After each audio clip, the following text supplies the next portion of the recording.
Welcome to the Working Without Waste podcast, powered by ERC Midwest, the podcast that's all about sharing ideas and stories that increase your productivity and decrease waste in your business and personal life.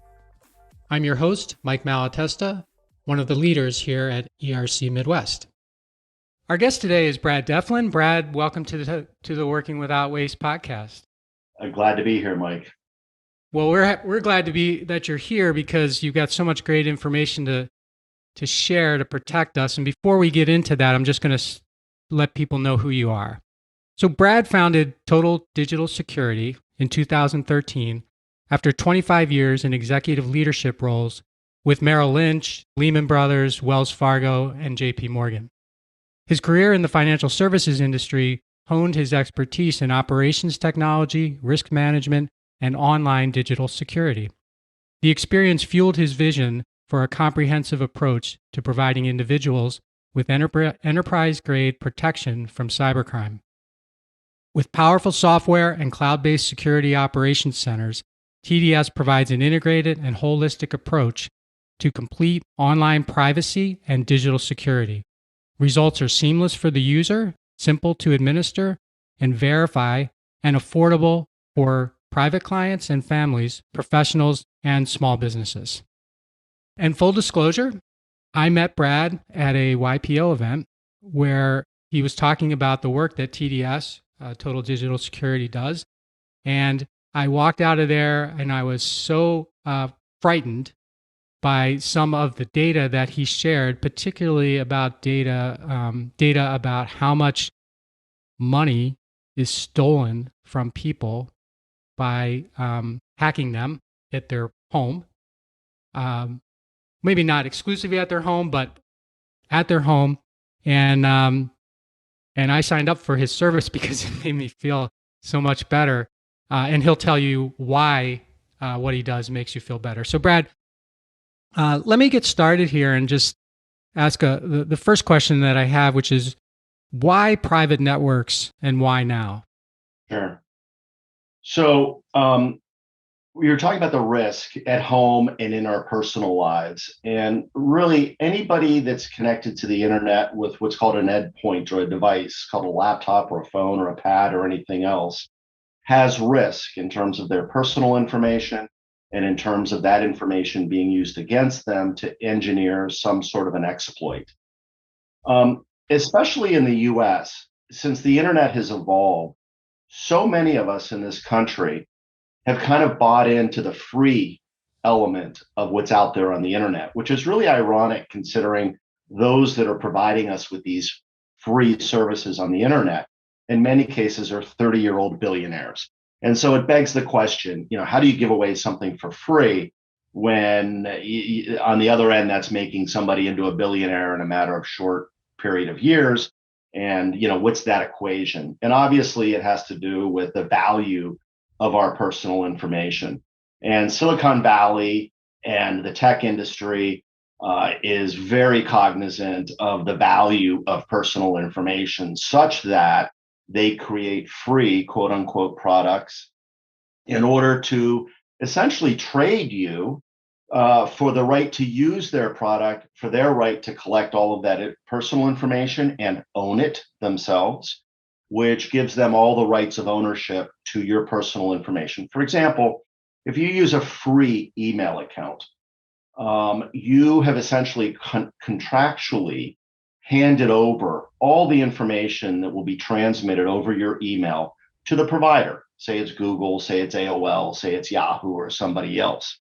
So free sounds great, but in actuality, it's a bit of an arbitrage where very smart tech kingpins are exploiting the value of your personal information at the expense of maybe some of our ignorance around what that really means in both the short term and the long term. So we're big advocates of what we would call privatization, privatizing certain elements of your personal technology to gain some level of autonomy, some level of digital autonomy from big tech. Now, these are notions that are not necessarily broadly understood or bought into, but we think they're very important notions to understand these days and to make good, informed, strategic decisions for yourself in your personal and professional life, and for those around you. If you're a head of household, you have family members, or what have you.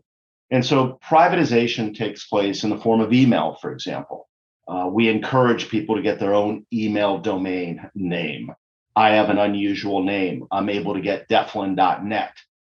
Somebody with the last name of Smith might have to get some variety, but we work with them and we take down their own private domain name.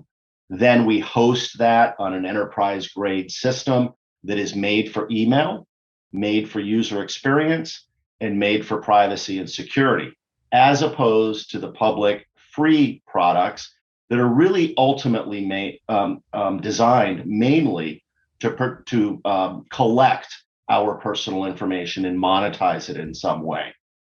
A private network, for example, when we use the open internet, our ISP, the provider of our internet service, has full access to all of our traffic, and according to FCC law, has the right to collect that as it passes through the modem, and again, use that to monetize in some way. That, of course, opens it up to bad actors.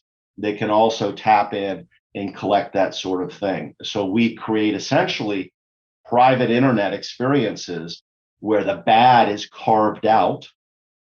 So the malicious elements, the bad elements of the internet are not allowed to be part of your internet experience, and that your information, as it's transmitted over the internet, is truly yours, truly private, and only met for the other end, the receiver of that information on the internet, as opposed to all these parties, legitimate or not, that might be in between that.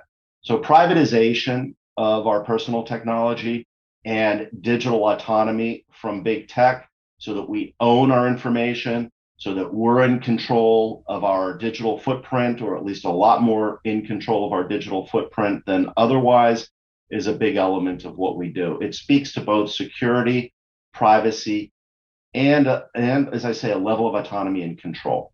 Okay. You said something really scary in there, and I want to go back to it. When you were talking about the free email, you said all of the information. So when you say all of the information, you're basically saying that all of your communication through a free email service becomes the property of the email service provider, the quote unquote free email service provider. And so I think that might surprise a lot of people, because they may understand that, when they go on the internet, there's cookies on websites, and there's, your ISP address can be tracked and stuff, but they're, private. Again, I got to put it in private communication on a free email is not private at all. Is that what you're saying? It is. It's entirely what I'm saying. So contractually and legally, they own the contents of your email, the attachments to your email. Also, what's called the metadata. That's one word, metadata, which in the dictionary reads information about information, is also theirs. And a lot of people don't understand that in every email, there's metadata that travels over the internet with your email. You don't see it unless you know how to dig in and look at it, but it's traveling over the system. And that metadata includes, not only who you are and where you are, it includes what kind of technology you're using, the software you're using, if the software is updated or not. Think about that with all the updates from Windows and the other providers. A hacker or another party could see, that sender of that email has not updated the software. We know that vulnerability. We can go back to them and exploit that vulnerability. Metadata includes who you spoke to last, where you've been, enormous amounts of information that legally could qualify as surveillance. It legally would qualify for the term surveillance, the amount of information that is transmitted, even with a simple email with very little in its content body. And so that is used obviously for marketing and for information about consumers, but it's also used in a legitimate way, but not a very positive way, to control what you see in your inbox. This is called a filter bubble. Now I'm getting away from the bad actors and the malicious element, but it's a really important, I think, concept to understand. And what a filter bubble means is um, the smart software at, say, Gmail or another provider will understand an email user's habits, preferences, opinions, and it will put things in their inbox that are consistent with those habits, preferences, and opinions. And so your availability or your accessibility of more diverse information or other elements that maybe counter your opinion or your preferences do not show up as much as your inbox. And I'll use a real world example of a client that when he came to us, he was on a Gmail account. He was a big investor and he was a respected investor. And shortly after Trump took office, this was in 2017, he sold all his stocks. And he kind of bragged about it over his Gmail account to family and friends and his associated circle. And he essentially said, I got the top of the market. I'm in cash. I don't trust the markets. And for the next 6 to 9 months, he saw that his inbox included much more about bearish investment strategies in precious metals, gold and silver, more end of the world type propaganda. And some of this is junk in marketing, but Google has control over what's going in that Gmail box. And the algorithms are such that it reinforces kind of already your own preferences, your own opinions, your own worldview, and is almost like an echo chamber or looking into a one-way mirror. And so without a broader view, this person may have thought the rest of the world is getting really bearish and I should be investing in gold, as opposed to maybe seeing another opinion around the state of the markets or the country or what the impact of the election would have. So we actually live in these kind of like a bubble boy of information that is directed to our inbox on behalf of big tech that is more conforming with what we already believe as opposed to other opinions and preferences. And that's a really important element, I think, as we think about the state of our society today and the divisiveness. And let's think about it. This is what the Russians certainly figured out. I don't think the Russians cared for the left or the right in the United States. What they cared about was divisiveness, dividing the country. And so whether you have a Facebook account or a Gmail account, if they sort of know your proclivities, say, lean to the left, you're going to see a lot more of the left opinion and element and preferences in your news feeds, in your Facebook feeds, in your inbox. And this is what kind of pushes people to the extremes and creates the kind of divisiveness that we have in this country today. Important element to be aware of. And so that explains why in my Gmail, for example, I will get, newsletters or emails. They just like regular emails that show up as if I signed up for a list or as if I, asked for it, but I never did, but somehow I start getting it. Is that how that happens? It is how it happens. And, to really simplify it, it's kind of like if you look, you're interested in buying a blue shirt and you're on the internet and you're looking at blue shirts. And the next day you log into the computer and suddenly in your browser, there are ads for blue shirts on sale. That's a very simplified example, but it is essentially an echo chamber, and that, feeds into our opinions around politics and around a lot of the important issues of our day. So when you use a private network solution like what Total Digital Security offers, you are what exactly is happening to your information, Brad? So I'm in my home office. I'm on the internet. I'm using email. Maybe I'm using my work email sometimes, and I'm using my free email some of the time. What's happening differently when I'm working with you than when I'm not working with you? Sure. So the best way to think about it, I think, is this. The internet is a two-way highway, a two-way road. It comes in to our environment, to our device, to our local networks, and it goes out as we enter information, as we browse, as we put in passwords, as we put in personal information, all of our send emails, all of our activity goes out. So think of the internet as a two-way road, whether it's coming in through your modem or into your inbox. It comes in and it goes out. So what our systems do is this.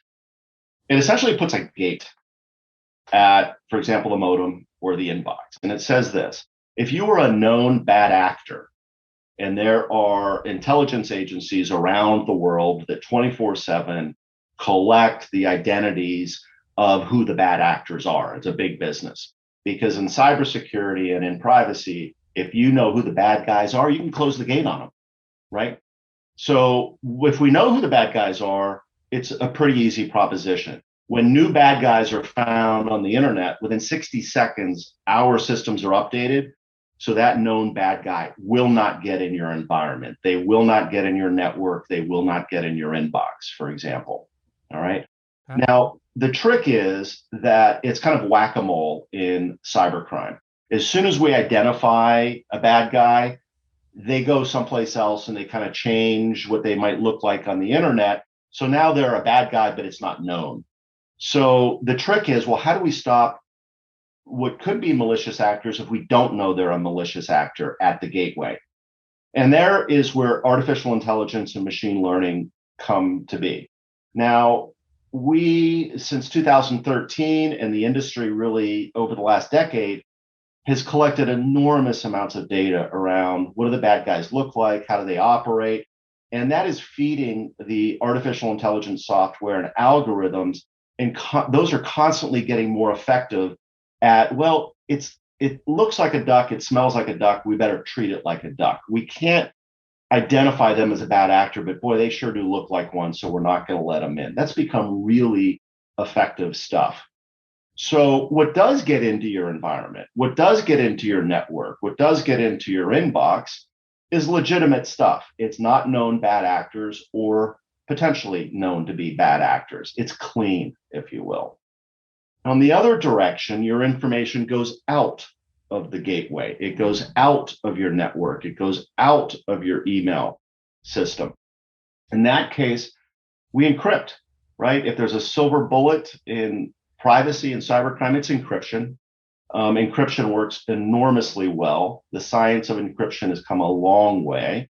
And good encryption is, and you see with the FBI, the FBI can't even crack it without getting the passwords or the codes to do so. So that traffic is encrypted as it leaves your environment so that it's anonymized. And it is unencrypted when it gets to its recipient, its known recipient, its intended recipient. But in between, where all the potential damage can take place, it's encrypted, anonymized, essentially invisible, white noise to the outside. So the digital footprint, your personal digital footprint, begins to shrink. Your information that's out there online begins to get stale. And another thing that a lot of people don't realize in this business is over 80% of successful cyber crimes, those that had successful breaches and caused economic damages, are really commodity type attacks, not necessarily targeting you or targeting me, but looking to spray their attacks over 10,000 or 100,000 potential victims, looking for the low hanging fruit.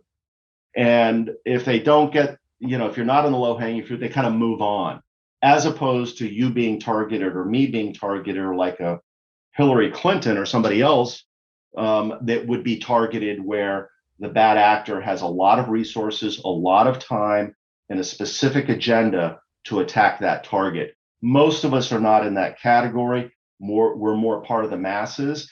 And if we can just move off the radar screen of those masses, you eliminate easily 80 to 90% of the overall threat that's out there. The rest of it becomes more of a detail and a little bit more of a more intense.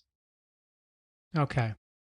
So I want to get back to one of the things you said again, back to this, all of your information on free email. So that information encrypted? Free email? So it depends on the provider, Okay. and there are encrypted elements with the provider. However, the systems are made to monitor and collect your information. So the information is out there. And the way to think about that information is it's held by unaccountable parties for indefinite periods of time. Right. And that, in many cases, just doesn't turn out well, right? Without the accountability, without any lifespan to the information, it's just out there. And so you see malfeasance, you see hackers focusing on those honeypots of information, which is specifically the kind of information they're looking for to collect and engineer their exploits. And so while it might be encrypted along certain places of the way, the real purpose of that information is to be mined and Yeah. to be exploited and to be shared and by unaccountable parties. And that's really where the problems start to come in. Okay. And even if those parties' intentions are entirely pure, and by pure I mean they're just looking to sell you something, for Right. example, or Right. learn more about you, the fact that it's out there makes it available to Right. people whose intentions may not be so pure. And then Exactly. you add on to that the AI and machine learning capabilities that are rapidly improving, and all of a sudden not only do they have your information, but they are learning how to engage with you in language that you recognize as being someone you trust, Bingo. right? And that's a really important element, Mike. We none of us can think we're so smart and informed that we'll recognize it when it comes into our inbox or shows up someplace on our network. These are becoming enormously sophisticated exploits, and I'll give you an example. More recently, as far as I can tell, just over the last few months, phishing emails are becoming very smart. So phishing email is when you get something in your inbox and it purports to be from a party that you might trust. Let's just say it's, FedEx or Amazon or a party that you know and you deal with. And so it looks like a friendly email. Um, these phishing exploits are now being designed when they get to your server, essentially. So they are very smart when they're being sent out. The email is very smart, but they're going, say, to 10,000 different potential victims. When that email hits the server, it determines a lot of personal information before it gets to the inbox, so it can customize that phishing email to look like it really is intended for you. Yeah. And that'll happen in 10,000 cases across every one of those potential victims, where that one email that was sent out by a hacker 10,000 times is customized in each case. Let's use an example of how that might work. You are at Best Buy and you buy, a piece of a technology component at Best Buy, and you get home and there's something in your inbox from Best Buy, and it specifically says, "Thanks for your visit. You're eligible for a 10% discount on your next visit. Click here to get your 10%." Now, that's a very legitimate looking email. Right. And a lot of people might click that because they were just at Best Buy and it all is very aligned with their activities and with what is already in their head.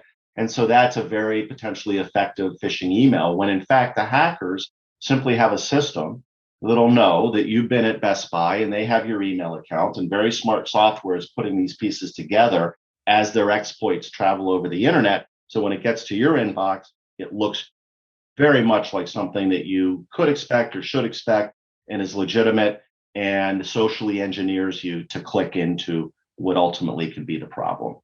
Right. Wow. So I think I heard you talk about this before, but the other thing that hackers prey on is our desire for convenience.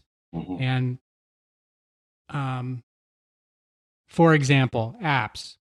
So everything now that you buy comes with an app.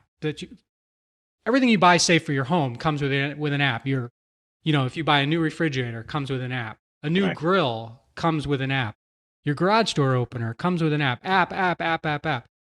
And you look at these things and you go, my life is just getting easier and easier. I can check everything, from my phone and all that. But what's the danger in all these convenience apps that come with stuff you buy now.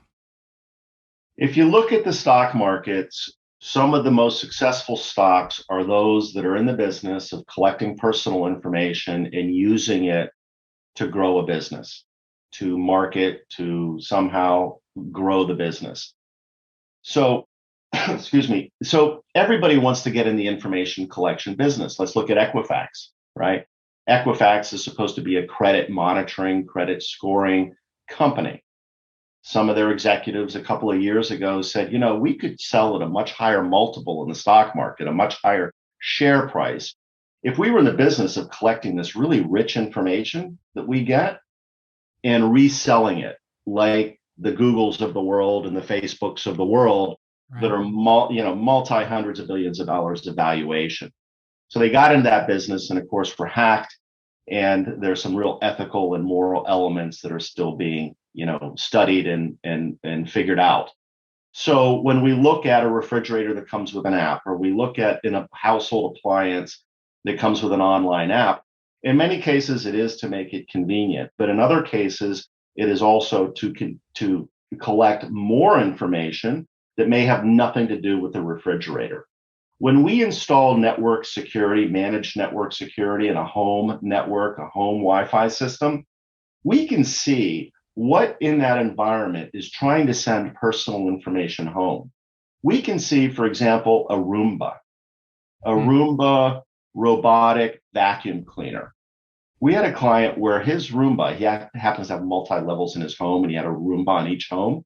Yeah. And I called him and I was like, 20 times in one day, your network tried to send personal information from Roomba to the Roomba headquarters that had nothing to do with vacuuming or household chores, right? We even see internet-connected light bulbs calling home over the internet, collecting information. And it may seem very mundane information that you would think is boring and really non-impactful to anybody. Actually, information is a very interesting commodity. The more information you have, the more valuable your information becomes. If you have $5 and somebody gives you $1, you have $6.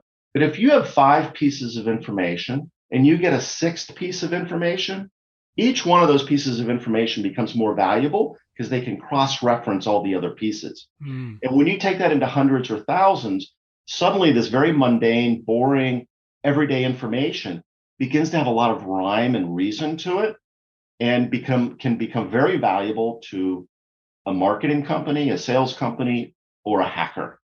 And that's why all these things are trying to collect our personal information.